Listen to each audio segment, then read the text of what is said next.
chers amis, et bienvenue dans votre émission Impact 19h, un moment de bénédiction, un moment de réflexion, mais également un moment de rencontre avec la parole de Dieu. Où que vous nous suiviez aujourd'hui, que vous soyez dans vos maisons, en déplacement, que la paix du Seigneur remplisse votre cœur. J'espère que la semaine a été et que vous vous portez bien. En tout cas, nous sommes en présence de notre Dieu ce soir, et comme d'habitude, notre programme sera meublé par ces différentes rubriques. Chers amis, asseyez-vous confortablement. Je suis le frère Josias Gamaliel et le programme commence maintenant. Oui,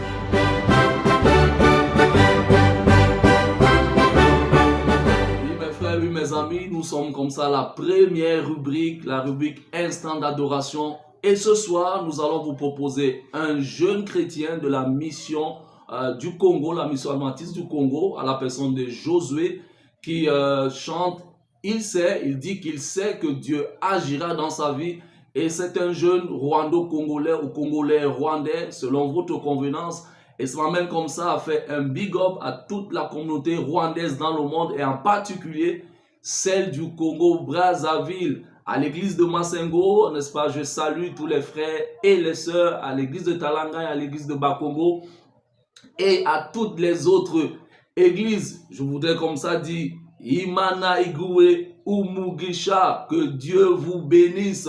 Donc, je vous laisse en compagnie de Josué et on se reprend tout juste derrière.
Je garde toujours ma foi, parce que je sais que oui, il interviendra. Même s'il y a le bon moment, je garde toujours ma foi, très certain qu'il interviendra. Oui, je sais que oui, je sais que oui, bien sûr que oui, je sais que oui, il interviendra. Oui, je sais que oui, bien sûr que oui, il interviendra. Je sais de tout mon cœur qu'avec toi ma vie est bien assurée.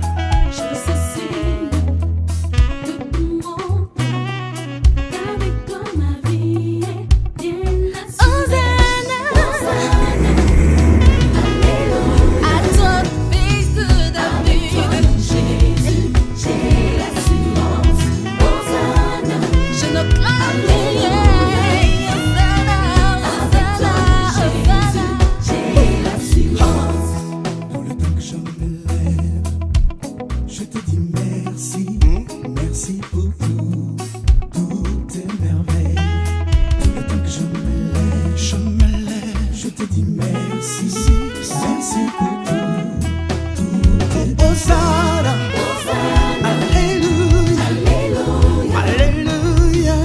Avec toi, mon Jésus, j'ai l'assurance. Hosanna, Alléluia. Avec toi, mon Jésus, j'ai l'assurance. Check. Whew. Thank you, Lord. My Father. Je le professe de tout mon cœur. Avec toi, ma vie est bien assurée. Check. Quand je marche, je n'ai pas peur de mourir. Pour Lazare, Jésus l'a dit, c'est un sommeil. Quand je marche, je n'ai pas peur de mourir. Pour Lazare, Jésus l'a dit, c'est un sommeil. Quand je marche, je n'ai pas peur de mourir. Pour Lazare, Jésus l'a dit, c'est un sommeil. Quand je marche, je n'ai pas peur de mourir. Pour Lazare, Jésus l'a dit, c'est un sommeil. Oui, nous remercions Dieu pour cette belle mélodie de Joshimo et ses amis. Oui, je sais que le Seigneur agira. Oui, mon frère, ma soeur, cher ami, tu dois mettre ta confiance en l'Éternel parce que l'Éternel agit. Nous rendons gloire à Dieu, n'est-ce pas, pour ce don incroyable qu'il a donné à ce jeune. Et voilà, j'espère que beaucoup d'autres jeunes vont s'inspirer de Joshimo pour se lancer dans la musique et pour glorifier notre Seigneur.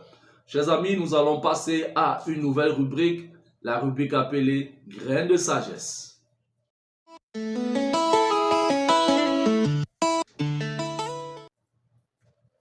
Ce soir encore, la sagesse du jour, n'est-ce pas, est tirée du livre « Meilleur chemin » à la page 93 de notre sœur Ellen D. White. La sagesse dit « La prière est la respiration de l'âme. La prière est la respiration de l'âme. » Voilà ce que signifie que la prière est indispensable à la vie spirituelle. Comme le corps ne peut vivre sans air, de même l'âme ne peut grandir sans communion avec Dieu. La prière nourrit, la prière purifie, fortifie et maintient la relation avec le Seigneur. Sans prière, mon frère, ma soeur, la foi s'affaiblit. Avec la prière, la vie spirituelle reste vivante et équilibrée. Donc que le Seigneur t'aide, que le Seigneur nous aide à être des hommes et des femmes de prière pour la gloire de son nom. Maintenant, nous entrons dans une nouvelle rubrique, la rubrique Message de vie.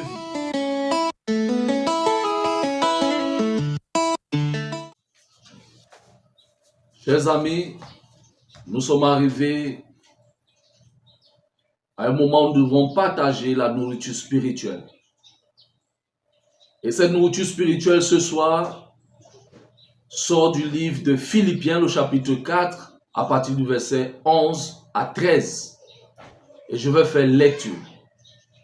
La Bible dit, « Ce n'est pas en vue de mes besoins que je dis cela, car j'ai appris à être content de l'état où je me trouve. » Le verset 12 dit, « Je sais vivre dans l'humiliation et je sais vivre dans l'abondance. En tout et partout, j'ai appris à être rassasié et à avoir faim, à être dans l'abondance et à être dans la disette. Je puis tout par celui qui me fortifie. » Voyez-vous, l'apôtre Paul, ici, est même dans une prison quand il écrit cette lettre. Il n'est pas, n'est-ce pas, dans un palais quand il est en train d'écrire cette lettre. Il n'est pas dans une maison climatisée, mais il est dans une prison, et probablement à Rome. Ce qui nous fait comprendre qu'il était dans un temps de privation. Il est dans un temps difficile. Mais ça nous enseigne une chose. Ça nous enseigne une vérité forte, que la paix ne dépend pas du lieu où tu te trouves, mais de la présence de Dieu avec toi. La paix ne dépend pas du lieu où tu te trouves, mais de la présence de Dieu avec toi. Bien-aimés dans le Seigneur, nous vivons dans un monde, il faut le dire, où tout pousse à l'insatisfaction. On veut toujours plus d'argent. On veut toujours plus de réussite, plus de reconnaissance, plus de bien. Voyez-vous, les réseaux sociaux aujourd'hui ne nous font pas aussi du bien. La société elle-même, la pression de la famille, les comparaisons constantes nous disent « Tu n'as pas assez, tu n'es pas encore arrivé, tu dois encore chercher. » Voilà, il y a des pressions au niveau de la famille, au niveau même des regards des autres. Mais la Bible nous enseigne une vérité puissante ce soir. Le bonheur ne dépend pas de ce que nous possédons, mais de celui qui nous possède. Voyez-vous, l'apôtre Paul parle d'un secret spirituel, le contentement. Nous parlons du contentement. Le contentement, n'est-ce pas, qui est essentiel aujourd'hui avec tout ce qui se passe autour de nous. Et l'apôtre Paul dit quelque chose de très important. J'ai appris à être content. Il ne dit pas, je suis né content. Donc, ce qu'il faut faire comprendre que le contentement n'est pas naturel. C'est une discipline spirituelle. Paul l'a connu, comme je l'ai dit en amont, la prison. Il était même en prison quand il écrivait cette lettre. Il a connu la faim, il a connu la persécution, il a connu l'abandon et pourtant il dit, j'ai appris. Ce que tu dois connaître, mon frère, ma soeur, mon ami, c'est que le contentement n'est pas l'absence des problèmes. Mais le contentement, c'est la présence de Dieu au milieu des problèmes. Le contentement n'est pas l'absence des problèmes, mais le contentement, c'est la présence de Dieu au milieu des problèmes. Et il faut savoir que Dieu utilise parfois des situations difficiles, des périodes difficiles pour nous enseigner à dépendre de lui. Dieu peut utiliser certaines épreuves pour nous apprendre à compter sur lui d'heure en heure. Le contentement ne dépend pas des circonstances. Et Paul l'a dit, je sais vivre dans l'humiliation et je sais vivre dans l'abondance. Vous savez, quand le monde dit, quand j'aurai un bon travail, je serai heureux, quand ma situation changera, voilà, je serai en paix. C'est vrai, c'est ce que le monde dit, mais voyez-vous, la paix, n'est-ce pas, qui est basée sur les circonstances, disparaît également quand les circonstances changent. La paix qui est basée dans les circonstances, cette paix, n'est-ce pas, disparaît également quand les circonstances changent. Donc, le chrétien, lui, ce soir, il apprend une autre vérité. Et la vérité est simple. C'est que, effectivement, mon salaire peut varier. Les situations difficiles peuvent arriver. Voilà, ma situation aujourd'hui peut changer. Mais la réalité, c'est que Dieu, lui, reste fidèle. Dieu, c'est le même hier, aujourd'hui et éternellement. Donc, le contentement chrétien dit, même si tout change autour de moi, Dieu suffit pour mon cœur. Même si tout bascule, je sais que Dieu, lui, il ne m'abandonnera pas. Vous savez, l'insatisfaction apporte beaucoup de problèmes et de difficultés. Il y a un grand danger dans l'insatisfaction. Et quand, n'est-ce pas, vous lisez même 1 Timothée, le chapitre 6, au verset 6, on dit, la piété et le contentement est une grande source de gain. Parce que ça nous épargne beaucoup de problèmes, ça nous épargne beaucoup de soucis. Alors, l'insatisfaction, plutôt, lui, produit la jalousie, il produit l'incompréhension, il produit la comparaison, il produit l'ingratitude, il produit même la fatigue spirituelle. Quand tu es insatisfait de ce que tu as, mon frère, mon ami, tu as des soucis dans ton cœur. Quand tu es insatisfait de ce que tu possèdes, ça développe en toi la jalousie, ça développe en toi l'aigreur. Et vous voyez certains frères, certaines sœurs dans nos églises, même pour saluer les gens, c'est difficile. Vous saluez, on ne vous répond pas, le visage est toujours fermé, le visage est toujours dur, parce qu'il développe l'insatisfaction. Parce qu'ils ne développent pas le contentement. Ils ne se contentent pas de ce qu'ils ont. Et beaucoup de croyants aujourd'hui dans nos différentes églises, c'est une réalité, perdent leur joie. Non pas parce qu'il manque quelque chose. Non, mais parce qu'ils regardent ce que les autres ont. Et ça se voit dans nos églises. Il faut voir quand une soeur porte une belle robe et qu'elle est en train de passer, tu vas voir des regards des autres en train de lorgner la soeur jusqu'à l'accompagner, jusqu'à elle parte s'asseoir.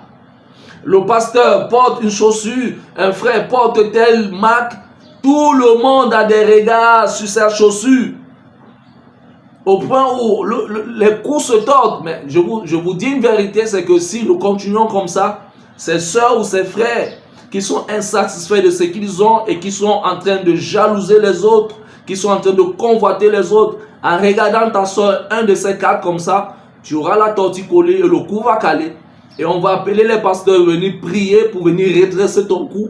Parce que ton cou ne peut pas rester selon la norme. Et c'est ce que le monde nous présente aujourd'hui. Dans les réseaux sociaux, un peu de partout, c'est, n'est-ce pas, le culte de soi. C'est le culte de soi. C'est montrer ses avoirs. Aujourd'hui, tu as 200 000. Mais tu ne peux pas faire des grands projets. Il faut à tout prix acheter déjà la voiture pour montrer que non, tu as réussi dans la vie. Alors que tu n'as même pas acheté une parcelle.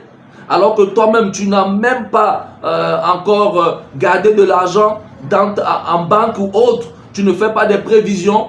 Mais il faut montrer aux autres, à tes amis sur Facebook, sur TikTok, que tu as aussi réussi.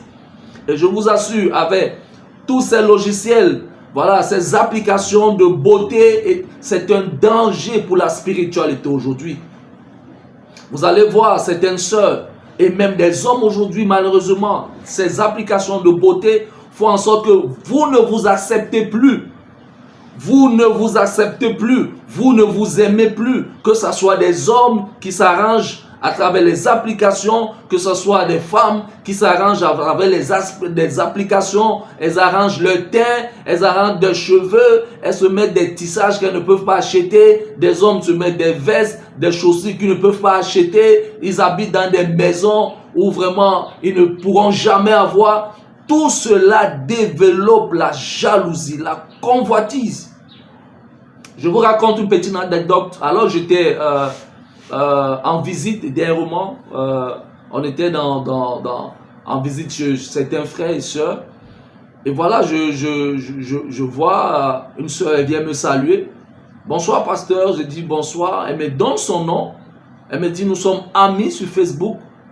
Et vraiment j'étais dépassé parce que la sœur sur Facebook, l'éclat qu'elle a, et la sœur que j'ai vue en face de moi, c'était le jour et la nuit. C'était le jour et la nuit. Et s'il vous plaît, dans sa page Facebook, elle met qu'elle est au Québec. Et quand je dis à la sœur, mais c'est toi qui es... mais tu avais dit que tu es au Québec. Elle dit, pasteur, si tu m'as vu, c'est que toi aussi tu es au Québec. Bon, j'étais dépassé, j'étais obligé de rire. J'ai dit, donc, on est tous des Québécois ce soir. Mais vous voyez à quel point nous sommes en train de fuir notre propre identité. Alors que tu n'es pas au Québec, tu es tout juste au quartier. Voilà, tu vis ta vie. Sois content de la vie que tu as. Sois content de ce que Dieu te donne. Mais non, nous sommes tous dans les rêves. Nous sommes tous en train de vouloir posséder ce que nous n'avons pas. Nous vivons la vie des autres et c'est un danger qui est en train même, n'est-ce pas, de sévir dans nos différentes églises. Au point où une sœur m'a dit, pasteur, si je n'ai pas de nouveaux habits, vraiment je ne peux pas venir à l'église. Voyez-vous le danger, mes chers frères, mes chères sœurs. Si je n'ai pas une nouvelle chaussure, je ne peux pas venir parce qu'on m'a déjà trop vu avec cette même chaussure. Est-ce que nous venons devant Dieu pour des chaussures?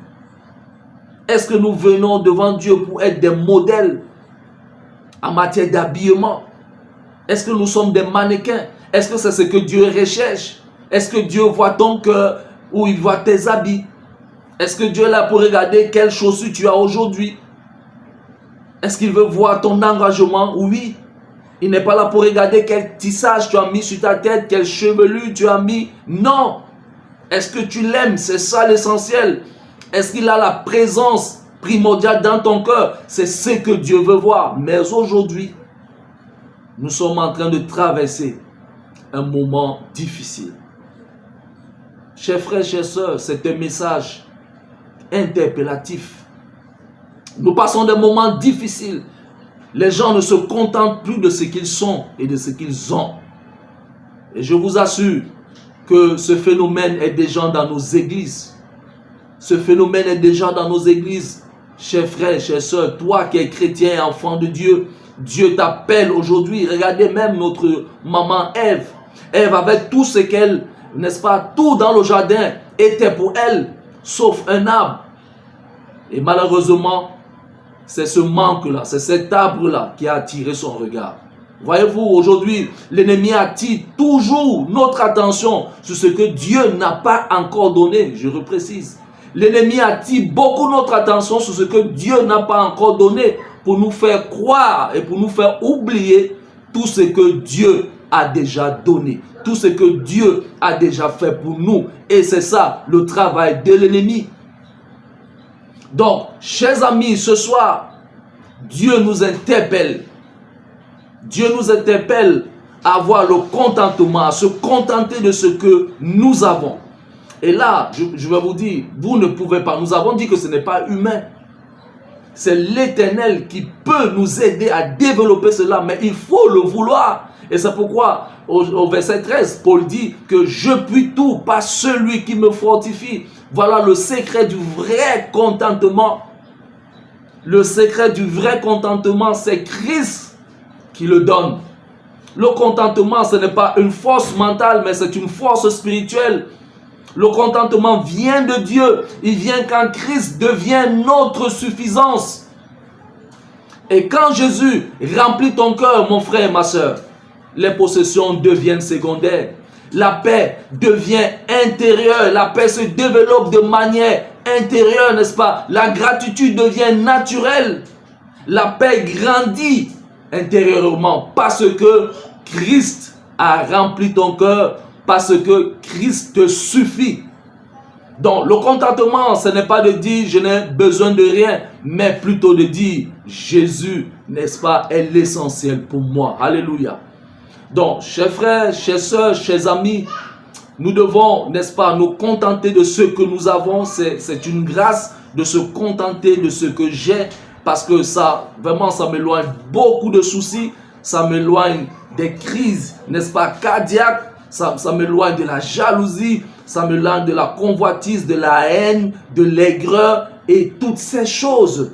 Et ça me rapproche beaucoup plus de Dieu, parce que quand Jésus-Christ est dans ma vie, alors tout me suffit. L'apôtre Paul le dit, je puis tout par celui qui me fortifie. Nous avons donc besoin de Christ dans notre vie.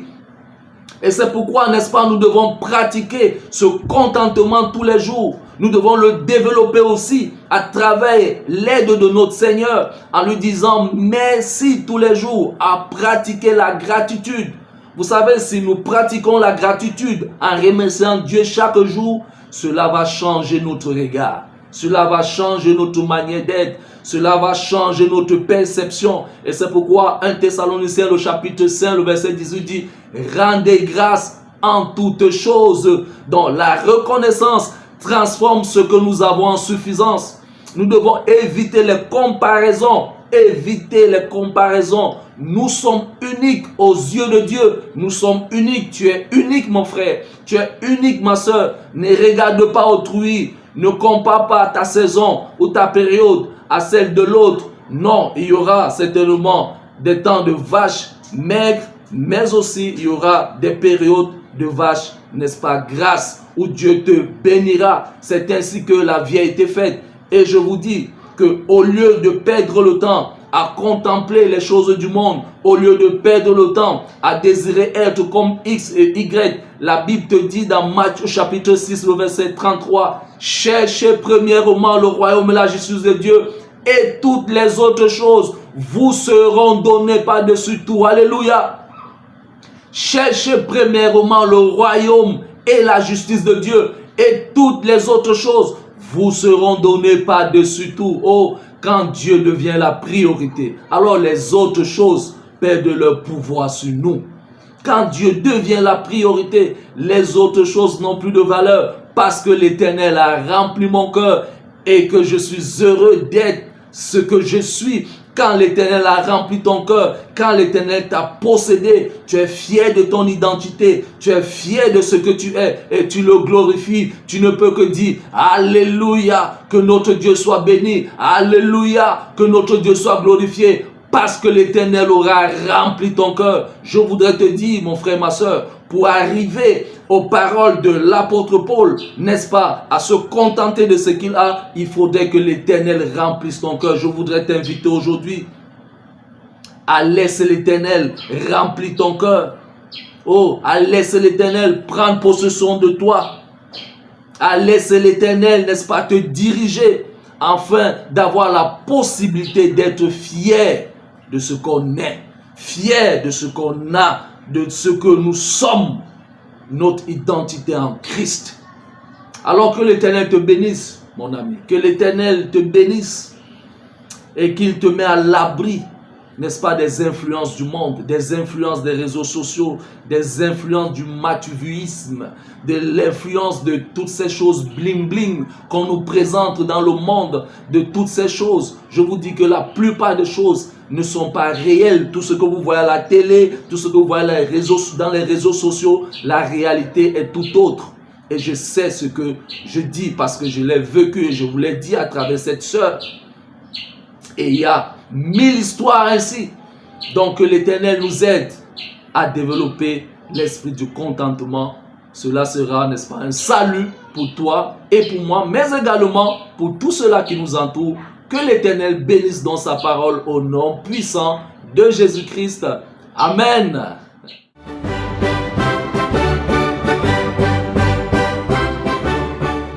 Maintenant, nous arrivons à une autre rubrique, la rubrique Cœur en prière.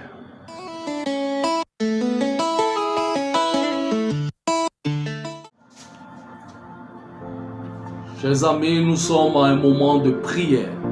Nous entrons à un moment crucial où nous devons parler avec notre Dieu. Nous devons ouvrir nos cœurs. Nous devons venir à lui ce soir. L'Éternel est à l'écoute des prières de ses enfants. Et nous devons tout lui dire. La Bible dit que, oh, toi qui écoutes les prières des enfants, alors les hommes viendront à toi, les hommes viendront à toi. Oui, nous venons à l'Éternel ce soir parce que nous avons des choses à lui dire. Et je voudrais, n'est-ce pas, mon ami, t'inviter à prier avec moi. Quand je vais commencer à prier, que toi aussi, à la maison, que tu pries le Seigneur. En ce soir, je t'assure que le Seigneur est au milieu de nous. Nous sommes en sa présence et plus que jamais, nous devons prier avec foi parce que l'Éternel écoute les prières de ses enfants. Dans Psaume, le chapitre 103, le verset 2 à 3, il est dit « Mon âme bénit l'Éternel et n'oublie aucun de ses bienfaits. C'est lui qui pardonne toutes tes iniquités et qui guérit toutes tes maladies. » Oui, l'Éternel est prêt et toujours prêt à pardonner nos iniquités. Mais c'est lui également qui guérit toutes nos maladies. Je voudrais prier pour quelqu'un qui est malade ce soir. Nous allons faire une prière de guérison. Parce que l'Éternel, c'est lui qui guérit toute maladie. Oh mon frère, ma soeur, si tu as une maladie qui te dérange depuis des années, si tu as un souci de santé, je te prie de te joindre à moi afin d'élever ta voix au-devant de notre Dieu.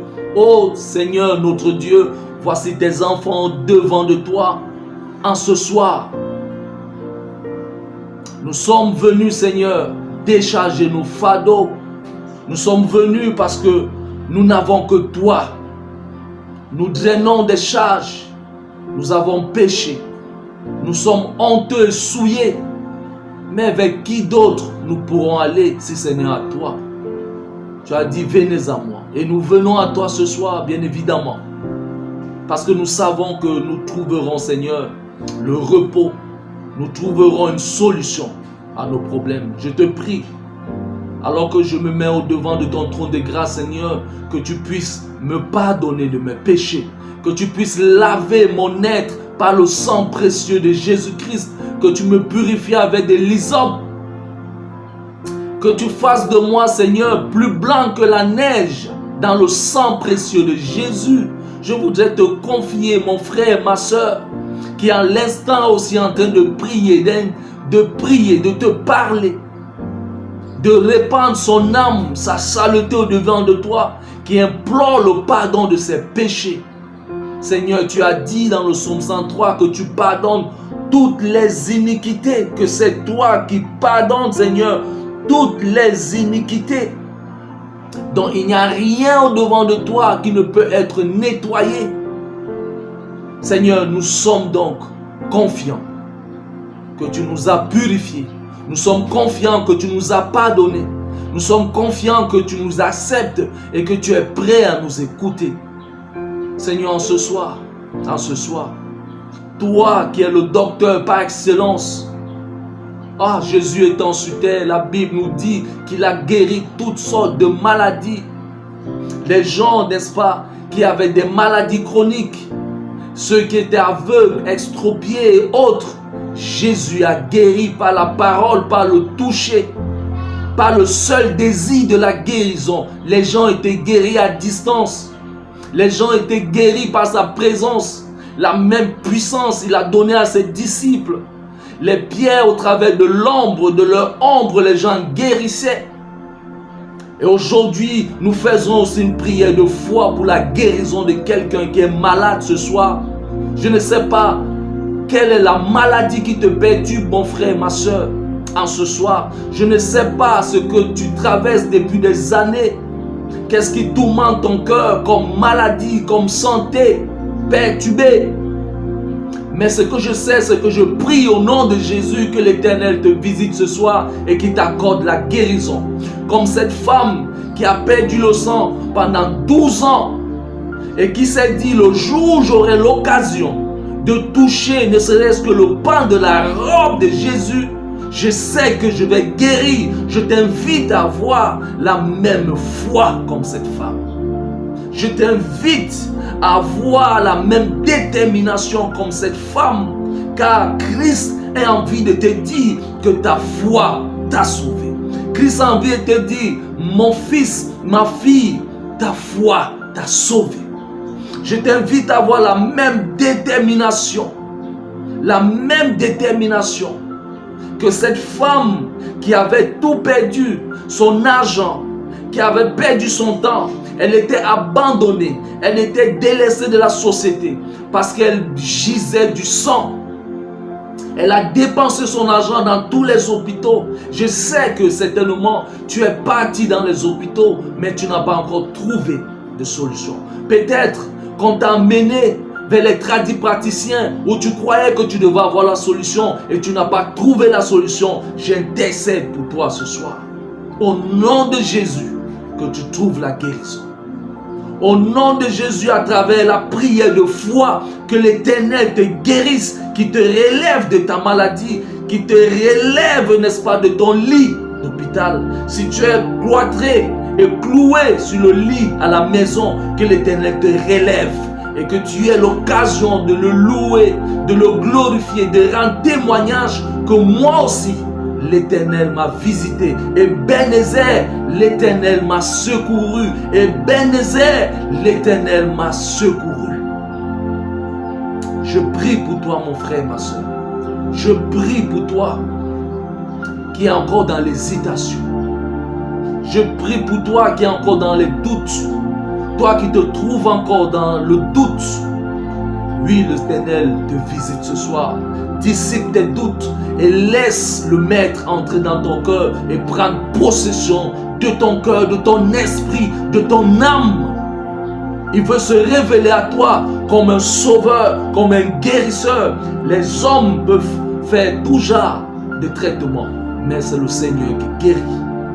C'est le Seigneur qui guérit. C'est le Seigneur qui a le dernier mot, parce que la guérison de l'Éternel, elle est éternelle.